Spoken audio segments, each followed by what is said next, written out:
Достар, сәлем баршаңызға, қайырлы кеш, каналыма қош келіпсіздер. Алдында мен сіздерге қысқа ғана видео салған болатын, 1,5 минуттық. Соның ішінде кинзаны өсіреді екен. Кинза көрдім, базилик көрдім, және де мята. Сосын мынау лист салата. Менің алған лист салата үйге келгеніме міне 3-ші күн. Бүгін таң су құйып кеттім, өйткені су астында азайып қалыпты. Ары бері алып жүріп, міне қараңыздар. Осының күтімін қазір сіздерге көрсетейін деп тұрмын. Салатын листті үйде қалай өсіру керек. Міне қараңыздар, бұны осындай тамырлатып өстіп сатады. Көп жерде бар. Енді қараңыздар. Бұны сатқанда сіздер үйде өсіре аласыздар. Лист салата арзан тұрады, білем, бірақ сонда да осындай тамырымен алған дұрыс. Мынау кәдімгі губка. Міне осы губкасын алып тастайсыздар ең бірінші. Түбінде тұрған, өткен бұл шірітеді ғой. Ал тамырына оралып тұрған ала алмасаңыздар, алудың қажеті жоқ. Егер оған қорықсаңыздар, осымен бірге отырғыза беріңдер. Онда тұрған ештеңе жоқ. Түбі жағы өзі негізі алынбайды, өткен бұл сразу мынаған дәнімен бірге отырғызылады. Мынау сразу дәнімен бірге отырғызылады. Сондықтан түбін көрдіңіздер, иә? Тамырын көрдіңіздер, тек губкаға сумен өсіп тұрғаннан кейін барлығы тап-таза. Сорты шетелдік болуы мүмкін, қазақстандық болуы мүмкін, бірақ климат бізде қазақстандық, Қазақстанда өскен. Білесіздер, лист салата өте хрупкий болады, яғни сынғыш болады. Менің каналымда топырақты дайындалу, кокосовый брикетті қосқан топырақты дайындау, құнарлы топырақты дайындау деген видео бар. Қазір видеоның соңына дейін қарасаңыздар, ссылкасын қалдырып өтем.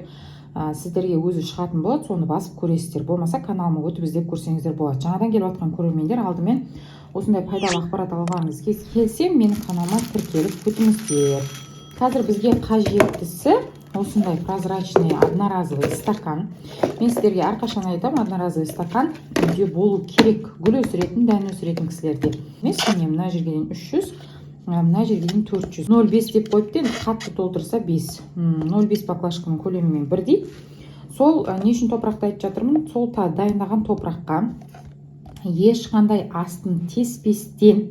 Неге теспейміз? Себебі егер сіз бұрын соңды бұлындайды алып өсірмеген болсаңыз, онда астын 5-6 жерінен тесіңіз. Мына жерден, мына жақтан зигзаг қылып былай. Ал бұрын гүл өсіріп жүрген болсаңыз, суаруды дұрыс білсеңіз, қадағалауды мұқият қараймын, білемін десеңіз, онда теспей қойыңыз. Мысалы, мен теспеймін.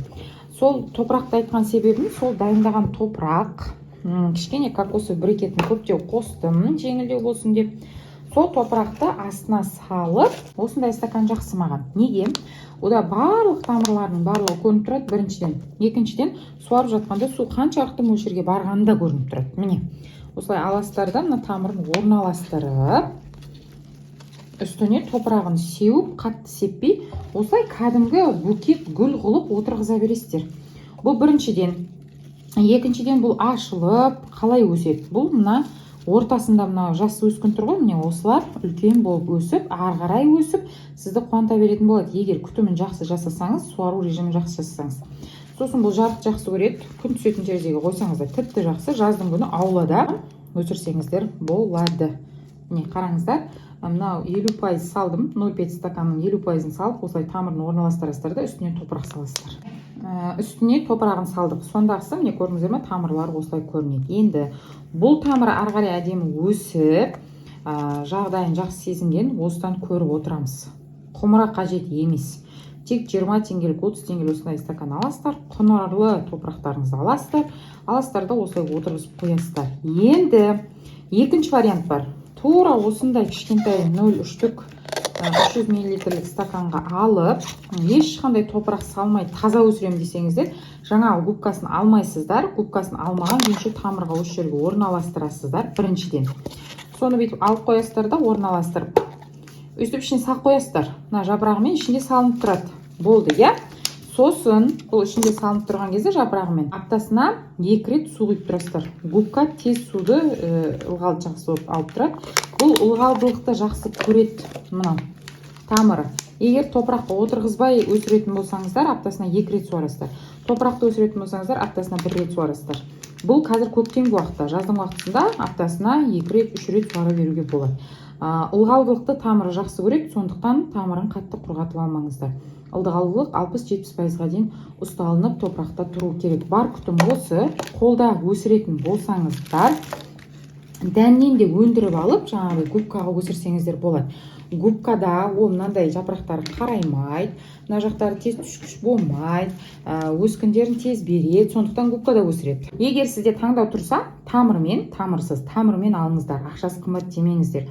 Осылай үйде өсіріп, тәжірибеде өзіңіз өсіріп отырып жеп отырғанға ештеңке жетпейді.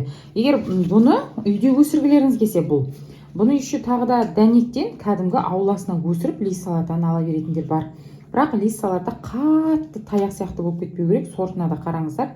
Таяқ сияқты лис салатадан кислот қатты бөлінеді, оны жеуге де болмайды. Осындай жұмсақ күйінше, сорты осындай жұмсақ болып тұратын, жақсысын таңдап, аулаға да дәнегінен теуіп, кәдімгі арықтар, қарықтар жасап, отырғызып та өсіруге болады. Енді өсіріп жүрген кісілер болса, маған пікір қалдырыңыздар. Қалай өсіріп жүрсіздер? Біреу сол сіздің пікіріңізді оқуы мүмкін, содан тәжірибе алуы мүмкін.